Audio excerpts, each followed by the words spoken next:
ಅದರಿಂದ ತುಂಬ ಚೆನ್ನಾಗಿ ಡಾಕ್ಟರ್ಸ್ ಎಲ್ಲ ತುಂಬ ಚೆನ್ನಾಗಿ ಆರೈಕೆ ಮಾಡಿದ್ದಾರೆ.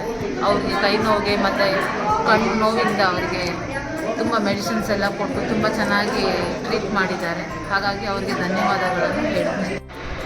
ಈ ದಿನ ಶ್ರೀ ಚೈತನ್ಯ ಟೆಕ್ನೋ ಸ್ಕೂಲು ಚಂದಾಪುರ ಬ್ರಾಂಚ್ ವತಿಯಿಂದ ಹಾಗೂ ಅದರ ಜೊತೆಗೆ ನಮ್ಮ ನಿಸರ್ಗ ಸೇವಾ ಸಂಸ್ಥೆ ಹಾಗೂ ಗಗನನಾಡು ಜನಪರ ವೇದಿಕೆ ಬೆಂಗಳೂರು ನಗರ ಜಿಲ್ಲಾ ವತಿಯಿಂದ ಆರೋಗ್ಯ ತಪಾಸಣಾ ಶಿಬಿರವನ್ನು ಹಮ್ಮಿಕೊಂಡಿದ್ದು, ಈ ಒಂದು ಶಿಬಿರದಲ್ಲಿ ಈ ಒಂದು ಶಾಲೆಯ ಪೋಷಕ ವರ್ಗ ಹಾಗೂ ಮಕ್ಕಳು ಹಾಗೂ ಶಾಲೆಯ ಅಧ್ಯಾಪಕರು ಮತ್ತು ಈ ಭಾಗದ ರಾಮಸಾಗರ, ಇಲಲ್ಗಿ ಹಾಗೂ ಚಂದಾಪುರ ಭಾಗದ ನಾಗರಿಕರು ಒಂದು ಶಿಬಿರದ ಪ್ರಯೋಜನವನ್ನು ಪಡ್ಕೊಳ್ತಿದ್ದಾರೆ.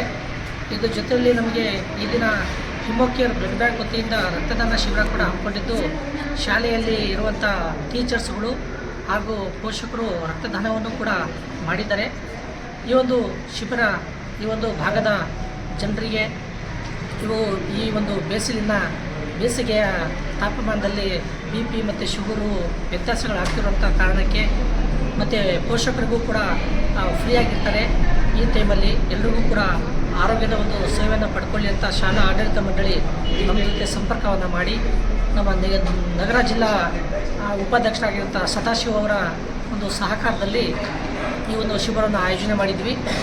ಸಾಕಷ್ಟು ಜನ ಇದರ ಪ್ರಯೋಜನವನ್ನು ಪಡ್ಕೊಂಡ್ರು. ಕಾವೇರಿ ಆಸ್ಪತ್ರೆ ಹಾಗೂ ನಿಸರ್ಗ ದೃಷ್ಟಿಧಾಮ, ಆಕ್ಸ್ಫರ್ಡ್ ಆಸ್ಪತ್ರೆ ಮತ್ತು ಹಿಮೋಕೇರ್ ಬ್ಲಡ್ ಬ್ಯಾಂಕು ಮತ್ತು ವೆಂಕಟೇಶ್ವರ ಡೆಂಟಲ್ಲು ಇವರೆಲ್ಲರೂ ಕೂಡ ಈ ಒಂದು ಶಿಬಿರದಲ್ಲಿ ಪಾಲ್ಗೊಂಡಿದ್ದರು. ನಮ್ಮ ನಿಸರ್ಗ ಸೇವಾ ಸಂಸ್ಥೆ ಹಾಗೂ ಗದಗನಾಡು ಜನಪರ ವೇದಿಕೆಯ ವತಿಯಿಂದ ಅವರಿಗೆ ತುಂಬ ಹೃದಯದ ಧನ್ಯವಾದಗಳನ್ನು ಅರ್ಪಿಸ್ತೀನಿ. ಮತ್ತು ನಮ್ಮ ಗಜವೆಯ ಪದಾಧಿಕಾರಿಗಳಾಗಿರುವಂಥ ಅರ್ಜುನ್ ಅವರು, ಮಾತ್ಲಿಂಗಪುರ ಮಂಜು ಅವರು, ಸತೀಶ್ ಅವರು, ಸದಾಶಿವ ಅವರು ಎಲ್ಲರೂ ಕೂಡ ಈ ಒಂದು ಶಿಬಿರದಲ್ಲಿ ಸ್ವಯಂ ಸೇವಕರಾಗಿ ಕಾರ್ಯವನ್ನು ನಿರ್ವಹಿಸಿದ್ದಾರೆ. ಅವರೆಲ್ಲರಿಗೂ ಕೂಡ ನಾನು ರಾಜ್ಯ ಘಟಕದ ಪರವಾಗಿ ಅವರಿಗೆ ಥ್ಯಾಂಕ್ಸನ್ನು ಹೇಳ್ತಾ ಇದ್ದೀನಿ.